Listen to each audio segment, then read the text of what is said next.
بسم اللہ الرحمن الرحیم۔ الصلاۃ والسلام علیک یا سیدی یا رسول اللہ وعلی آلک و اصحابک یا حبیب اللہ و خاتم النبیین۔ میں ہوں آپ کا میزبان سراج الدین امجدی، اور آپ دیکھ رہے ہیں ہر پیر کو LDN پر نشر ہونے والا اپنا پسندیدہ پروگرام ہیلتھ ڈائری۔ اللہ کریم سے امید ہے کہ آپ جہاں بھی ہوں گے بخیر و عافیت ہوں گے۔ جن ناظرین نے اب تک چینل کو سبسکرائب نہیں کیا، وہ صحت کی سرکاری، نجی اور عالمی خبروں سے باخبر رہنے کے لیے چینل کو پہلے سبسکرائب ضرور فرما لیں۔ جن دوستوں نے چینل کو سبسکرائب کر لیا ان کا تہ دل سے شکریہ۔ ویڈیو اچھی لگے تو کرپشن کے خلاف لائک کر کے نفرت کا اظہار، اور کمنٹ سیکشن میں پروگرام کی مزید بہتری کے لیے اپنی قیمتی رائے کا اظہار بھی ضرور فرمائیں۔ آج کی ہیلتھ ڈائری کرپشن اور محکمہ صحت و دیگر اہم خبروں پر مشتمل ہے۔ سب سے پہلے گزشتہ روز جناح پوسٹ گریجویٹ میڈیکل سینٹر کے ایگزیکٹو ڈائریکٹر ڈاکٹر خالد شیر کی ہیلتھ رپورٹر سے تعارفی ملاقات، صحافیوں کے سوالات اور اطمینان بخش جوابات کے علاوہ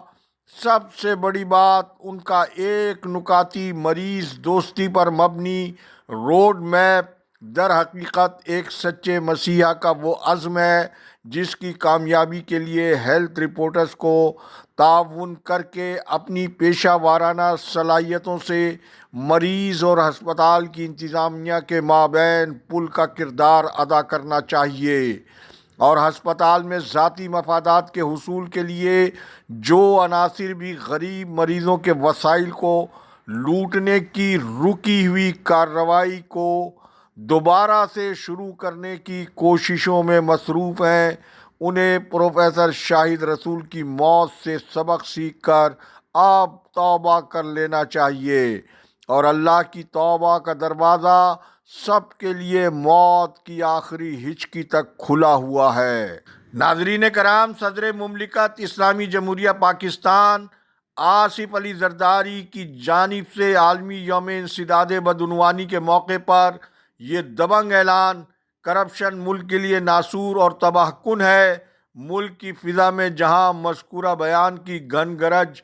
تاحال باقی ہے، وہیں ایک حلقہ یہ بھی کہہ رہا ہے کہ جب آصف علی زرداری کو ملک کے لیے کرپشن کے خلاف یہ نعرہ حق بلند کرنا تھا تو انہوں نے نیب قوانین میں آئینی ترامیم کے موقع پر 50 کروڑ روپے تک کی کرپشن کو کھلی چٹ کیوں دلوانے میں آگے تھے؟ جہاں وفاقی وزارت صحت میں کرپشن اور کمیشن کا کھیل بدستور جاری ہے، پھر تماشا یہ ہے کہ حکومتی جماعت پاکستان پیپلز پارٹی کے چیئرمین بلاول زرداری وفاق سے متنازع کرائے پر لیے گئے اسپتالوں NICVD، NICH، JPMC کا ذکر کر کے کہتے ہیں کہ ان کے صحت کے نظام کا مقابلہ ملک کے صوبوں سے نہیں بلکہ ترقی یافتہ ممالک سے ہے، جبکہ طبی حلقوں کا بلاول زرداری سے سوال یہ ہے کہ وہ اپنی والدہ کے نام سے منسوب پہلے قومی سرکاری ٹراما سینٹر شہید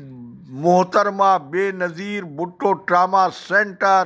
ڈاکٹر رت کے امپاؤ سول اسپتال کراچی، سول اسپتال حیدرآباد، سندھ گورنمنٹ لیاری جنرل اسپتال، سول اسپتال میرپور خاص، سندھ گورنمنٹ چلڈرن اسپتال نارتھ کراچی، سندھ گورنمنٹ اسپتال لیاقت آباد نیو کراچی، سعود آباد، کورنگی، اورنگی و دیگر صوبے کے تدریسی اور سول اسپتالوں، تعلقہ اسپتالوں وغیرہ کا نام آج تک کیوں نہیں لیتے ہیں؟ پھر وہ خود SITU میں تو جاتے ہیں لیکن ان کے سامنے سول اسپتال Karachi, trauma centre Sindh services اسپتالوں میں جاتے ہوئے وہ کیوں ہچکچاتے ہیں؟ پھر صوبے کے وہ غیور عوام جو بار بار ان کی پارٹی کو اقتدار میں لانے کے لیے انہیں ووٹ اور نوٹ دیتے ہیں، لیکن غریب عوام کے خون پسینے کے ٹیکسوں سے چلنے والے ان مذکورہ اسپتالوں میں سے NICVD کے سابق executive director doctor Nadeem Qamar جن پر مبینہ طور پر NICVD میں 20 ارب روپے کی کرپشن کا کیس نیب میں زیر التوا ہے۔ پہلے ڈاکٹر ندیم قمر جیسے قومی ملزم کو قومی اعزاز دلوایا جاتا ہے، جب قومی اعزاز کے تقدس کی اس پائمالی پر ملک میں شور بپا ہوتا ہے تو وزیر اعظم شہباز شریف آئندہ سال سے ایسی شخصیات کو قومی اعزاز نہ دیے جانے کا سیاسی بیان دے کر اس آڑ میں اپنے دانتوں کے معالج کو بھی قومی اعزاز ادا کر ڈالتے ہیں۔ پھر آئندہ سال سے قومی اعزاز نہ دیے جانے کی بھی یقین دہانی کراتے ہیں، لیکن پھر آئندہ سال انور مجید جیسی شخصیت کو قومی اعزاز عطا کر دیا جاتا ہے۔ جبکہ میں اس موقع پر اپنے مذکورہ پروگرام کی وساطت سے صدر مملکت کی توجہ باب الاسلام سندھ میں صرف محکمہ صحت میں جاری کرپشن کے حوالے سے یہ بتانا چاہتا ہوں۔ سندھ کے سیاسی، سماجی اور عوامی حلقوں کے مطابق یہاں حکومتی جماعت پاکستان پیپلز پارٹی کی رٹ نہیں، سسٹم کا سکہ چلتا ہے، جس کے تاجداروں کا سرا ملک کی بعض بڑی شخصیات کے گھروں تک بتایا جاتا ہے، جبکہ سرکاری پروکیورمنٹ کی آئی پیڈ کے ذریعے ٹینڈرنگ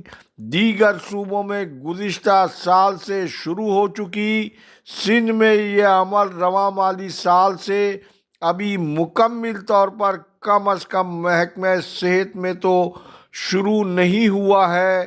بلکہ سندھ سروسز ہسپتال کراچی میں خلاف قانون جعلی متنازع ملازم وہاب اللہ یوسفانی پہلے ہی آئی پیڈ ٹینڈرنگ کے اوپر ڈرون حملہ کر چکے ہیں، جس کی تفصیل میں اپنے گزشتہ پروگراموں میں آپ کو پہلے بتا چکا ہوں۔ Field marshal general Syed Asim Munir اور صدر مملکت آصف علی زرداری کے علم میں یہ ہونا چاہیے کہ محکمہ صحت سندھ میں محکمہ صحت کے سرکاری ملازم اپنی کمپنیاں بنا کر 95% پروکیورمنٹ پر قبضہ ان سرکاری ملازمین کی کمپنیوں کا ہے، اور ان کا نیٹ ورک اتنا مضبوط ہے کہ مالی اختیارات کے حامل افسران کی تقرری سینیارٹی کارکردگی کی بنیاد پر عمل میں نہیں آتی ہے، بلکہ سرکاری ملازمت کے حامل یہ ٹھیکیدار بولی لگا کر اپنے من پسند افسروں کی تقرری کرواتے ہیں، جس کی ایک مثال سندھ سروسز ہسپتال کراچی کے موجودہ MS ڈاکٹر غلام حسین بروہی اور دوسری مثال سندھ گورنمنٹ ہسپتال نیو کراچی کے موجودہ MS ڈاکٹر مرتضیٰ علی شاہ کی ہے۔ صورتحال اتنی خوفناک ہے کہ 2 گریڈ کے ملازم مدت ملازمت پوری ہونے سے پہلے آج ارب پتی، کھرب پتی اور کروڑ پتی کیسے بن گئے ہیں، ان کا نیٹ ورک محکمہ صحت کے سیکریٹریٹ سے شروع ہو کر سینٹرل پروکیورمنٹ سے لے کر DHO کی سطح تک اتنا مضبوط ہے، جبکہ ٹھیکیداری میں لے دے کر منافع کی شرح 5 سے 10% تک بتائی جاتی ہے۔ اسی مافیا کے حلقوں کے مطابق چند سالوں میں اندھی کمائی کا یہ دھندا جو پر ہے گندا کہ یہ تمام لین دین کاغذوں پر ہوتا ہے، اگر جو مال سپلائی کرنے کا یہ دعویٰ کرتے ہیں ان کی خریداری کا حساب بمائے انوائس ان سے طلب کر لیا جائے، کاغذوں پر کیا درج ہوتا ہے اور دیا کیا جاتا ہے، لیا کیا جاتا ہے، سب کچھ سامنے آ جائے گا، کیونکہ یہ network accountant, store keeper اور سپرنٹینڈنٹ تک پھیلا ہوا ہے، لہذا راتوں رات یہ فرش سے عرش تک پہنچ جاتے ہیں۔ وقت ختم ہوا، مزید تفصیل انشاءاللہ منگل کی خصوصی رپورٹ میں۔ اللہ حافظ۔ پاکستان زندہ باد، کرپشن مردہ باد۔ عوام و افواج پاکستان پائندہ باد۔